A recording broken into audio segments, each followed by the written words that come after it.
Hello dear student. तो JAC board के लिए 10वीं का फाइनली मैं पेपर लेकर वायरल पेपर 2023 के लिए लेकर आ गया हूं, जो सीधे से आपके एग्जाम में पूछ दिए जाएंगे। ठीक है, 20 मार्च को आपका एग्जाम होने वाला है सोशल साइंस का। ठीक है, यहां पे आपको 40 ऑब्जेक्टिव मैं वायरल लेकर आ गया हूं, जो सीधे से आपके एग्जाम में पूछ दिए जाएंगे एमसीक्यू। ठीक है, सोशल साइंस का। तो यहाँ पे आपको अपना टेस्ट देना है कि आप कितना में कितना करते हैं। तो अपने कॉपी में 1 से 40 तक नंबरिंग कर लीजिए और सभी का आंसर आप देते जाइए, और जब मैं लास्ट में बताऊं तो उसका आंसर मिलाना है आपको, ताकि आपको पता चले कि आप कितना में कितना सही किए हैं। ठीक है, कितना आपका प्रिपरेशन है, जिससे आपका हौसला बढ़ता है। 20 तारीख को सामाजिक विज्ञान में फोड़ के आना है आपको। ठीक है, कुछ नहीं करना, फोड़ के आना है। 100% यही क्वेश्चन आपके एग्जाम में आएंगे। ठीक है, चलिए फर्स्ट नंबर यहाँ पे क्वेश्चन है, रूस की क्रांति कब हुई? रूस की क्रांति कब हुई? चारों ऑप्शन आपके सामने है। सही आंसर क्या हो जाएगा बताने की कोशिश करें, और लास्ट में कमेंट बॉक्स में बताना है कितना में कितना सही हुआ। तो 14 जुलाई 1789 में। ठीक है, दूसरा है, फ्रांस की क्रांति का अग्रदूत किसे कहा जाता है? तो याद रखिएगा रूसो, ऑप्शन ख सही हो जाएगा। ठीक है, रूसो। चलिए तीसरा है, बिस्मार्क जर्मनी का चांसलर कब बना? सही आंसर बताने की कोशिश करें, अपने कॉपी में सही आंसर बताइए और लास्ट में कमेंट बॉक्स में बताइएगा कितना में कितना आपका सही हुआ। ठीक है, चलिए तो सही आंसर हो जाएगा इसका 1871 ईस्वी में। ठीक है, चलिए 4 नंबर है, पहले तुम मनुष्य हो, उसके बाद किसी देश के नागरिक या अन्य कुछ या किसका कथन है? चारों ऑप्शन आपके सामने है, सही आंसर बताने। तो रूसो, याद रखिएगा रूसो, यानी ग नंबर ऑप्शन सही हो जाएगा। ठीक है, पांचवा है, विश्वकोश नामक ग्रंथ की रचना किसने की? इसका सही आंसर क्या हो जाएगा बताने की कोशिश करें। ठीक है, चारों ऑप्शन आपके सामने हैं, तो याद रखिएगा दिद्रो। ठीक है, छठा है, डिस्कवरी ऑफ इंडिया नामक पुस्तक का लेखक कौन है? सही आंसर क्या हो जाएगा? तो पंडित जवाहरलाल नेहरू। याद रखिएगा पंडित जवाहरलाल नेहरू। ठीक है, सही आंसर बताते रहिए, लास्ट में आपको कमेंट बॉक्स में बताना है। ठीक है, चलिए 7 नंबर है, यह किसका कथन है, तुम मुझे खून दो मैं तुम्हें आजादी दूंगा? सही आंसर क्या हो जाएगा बताने की कोशिश करें। यह कथन किसका है, तुम मुझे खून दो मैं तुम्हें आजादी दूंगा? तो सुभाष चंद्र बोस। याद रखिएगा सुभाष चंद्र बोस। ठीक है, चलिए 8 नंबर क्वेश्चन है, बंगाल विभाजन कब हुआ? याद रखिएगा बंगाल विभाजन, सही आंसर बताइए। तो 1905 ईस्वी में। ठीक है, 1905 ईस्वी में, ऑप्शन ग सही हो जाएगा। ठीक है, चलिए 9 नंबर क्वेश्चन है, संथाल विद्रोह के नेता कौन थे? संथाल विद्रोह के नेता कौन थे? चारों ऑप्शन आपके सामने है, सही आंसर क्या हो जाएगा बताने की कोशिश करें। तो सिद्ध और कान्हू। याद रखिएगा सिद्धू और कान्हू।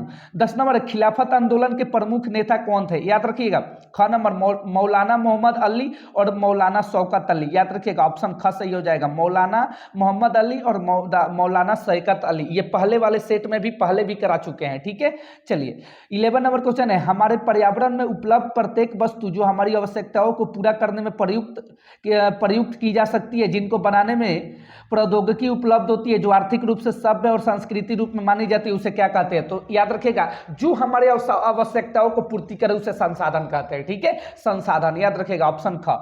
12 नंबर है, भूमि निम्नीकरण में निम्नलिखित में किसकी भूमिका नहीं है? वनों का काटना ये भी है, अति पशुचारण ये भी है, खनन ये भी है, मधुमक्खी पालन ये नहीं है, ऑप्शन ख नहीं है। ठीक है, घ नहीं है। ठीक है, मधुमक्खी पालन इसका उपयोग नहीं होता है भूमि निम्नीकरण में। ठीक है, चलिए क्योंकि ये पेड़ पौधे कहीं भी अपना छत्ता बनाते हैं। ठीक है, चलिए 13 नंबर है, भारत के कुल क्षेत्रफल का कितना प्रतिशत भाग मैदानों के रूप में पाया जाता है? ठीक है, इसका सही आंसर क्या हो जाएगा बताने की कोशिश करें। भारत के कुल क्षेत्रफल का कितना प्रतिशत भाग मैदानों के रूप में पाया जाता है? सही आंसर क्या हो जाएगा बताने की कोशिश करें। तो 43%। याद रखिएगा 43%। ठीक है, 43%। 14 नंबर है, लौह अयस्क किस प्रकार का संसाधन है? तो अनवीकरणीय संसाधन है, अनवीकरणीय योग्य। याद रखिएगा अनवीकरणीय। ठीक है, चलिए क्योंकि यह सीमित है, लौह अयस्क जो है वो सीमित नहीं है, जो सीमित हो वो अनवीकरणीय सीमित है, यानी फिर से उसे उपजाया नहीं जा सकता है, फिर से इसे बनाया नहीं जा सकता है।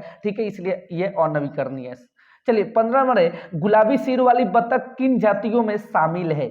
गुलाबी सिर वाली बतख किस जातियों में शामिल है? तो लुप्त जातियां। याद रखिएगा लुप्त जातियां, घ नंबर सही आंसर बताते रहिए।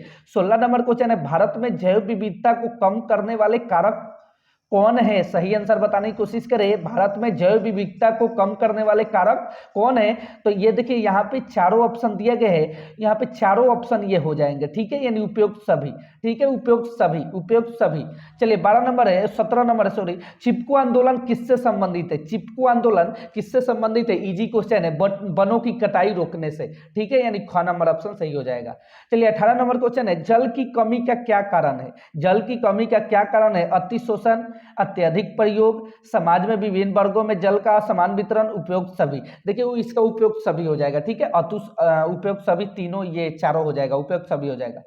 19 नंबर है, टांका क्या होता है? टांका क्या होता है? चारों ऑप्शन आपके सामने है, तो इसका सही आंसर हो जाएगा पीने के पानी को संग्रहित करने का भूमिगत टैंक होता है। पीने के पानी को संग्रहित करने का भूमिगत टैंक होता है, यानी ऑप्शन क इसका सही हो जाएगा, ठीक है। चलिए अगला क्वेश्चन की तरफ चलते हैं। 20 नंबर क्वेश्चन है, सन 2025 तक कितने लोगों के जल की कमी झेलने की भविष्यवाणी की गई है? तो याद रखिएगा 2025 तक पूछ रहा है, तो 2025 तक कितने प्रतिशत? 20 करोड़। कितने लोगों के?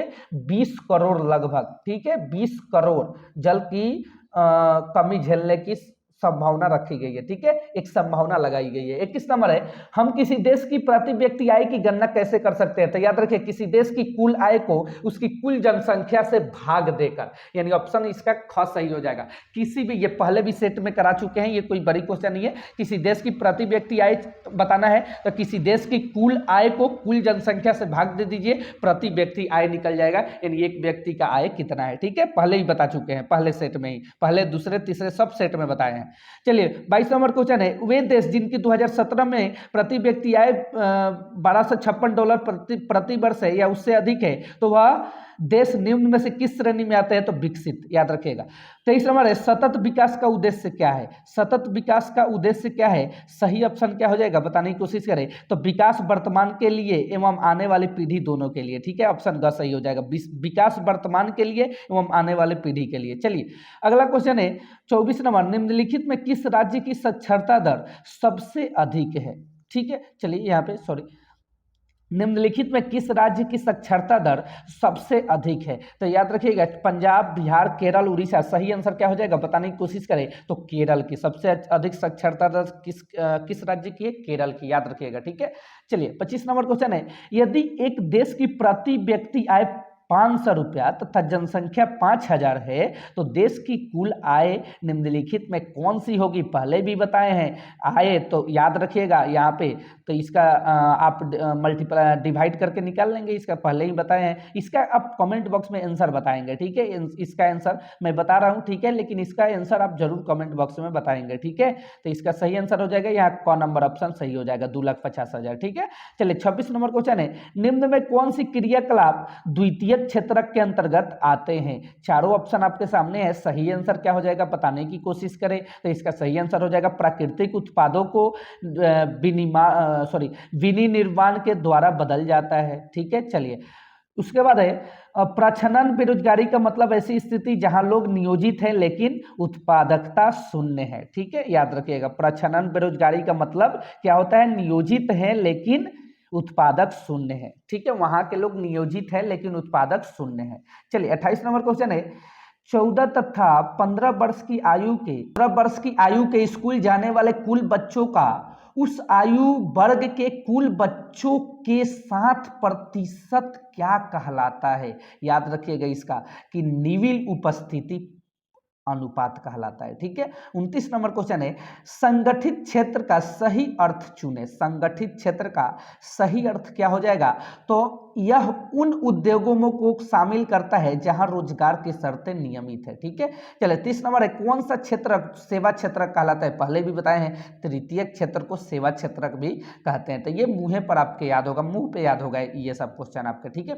31 नंबर है, सत्ता की साझेदारी के क्षैतिज वितरण के अंतर्गत कौन शामिल है? सही आंसर हो जाएगा विधायिका, कार्यपालिका और न्यायपालिका, ठीक है। चलिए 32 नंबर है, यूरोपीय संघ का मुख्यालय कहाँ स्थित है? सही आंसर बताने की कोशिश करें, मोस्ट इंपॉर्टेंट वीवीआई क्वेश्चन है, तो ब्रुसेल्स याद रखिएगा, पहले भी बता चुके हैं ब्रुसेल्स। 33 नंबर क्वेश्चन है, सामुदायिक सरकार किस देश से संबंधित है, तो बेल्जियम से, याद रखिएगा बेल्जियम से। ठीक है, अगला है, बेल्जियम में डच भाषा बोलने वाले आबादी कितनी प्रतिशत है, इसका सही आंसर क्या हो जाएगा, बताने की कोशिश करें तो 59%, 59%। बेल्जियम डच भाषा बोलने वाले आबादी कितनी प्रतिशत है, 59-59%। ठीक है, अगला है, सत्ता की साझेदारी के ऊर्ध्वाधर वितरण से निम्न में कौन संबंधित है, इसका सही आंसर क्या हो जाएगा, बताने की कोशिश करें तो केंद्र सरकार, राज्य सरकार और स्थानीय सरकार। ठीक है, चलिए अगला क्वेश्चन है, इनमें कौन संघ सूची का विषय है, सही आंसर क्या हो जाएगा, तो प्रतीक्षा, विदेशी मामले, बैंकिंग, याद रखिएगा। ठीक है,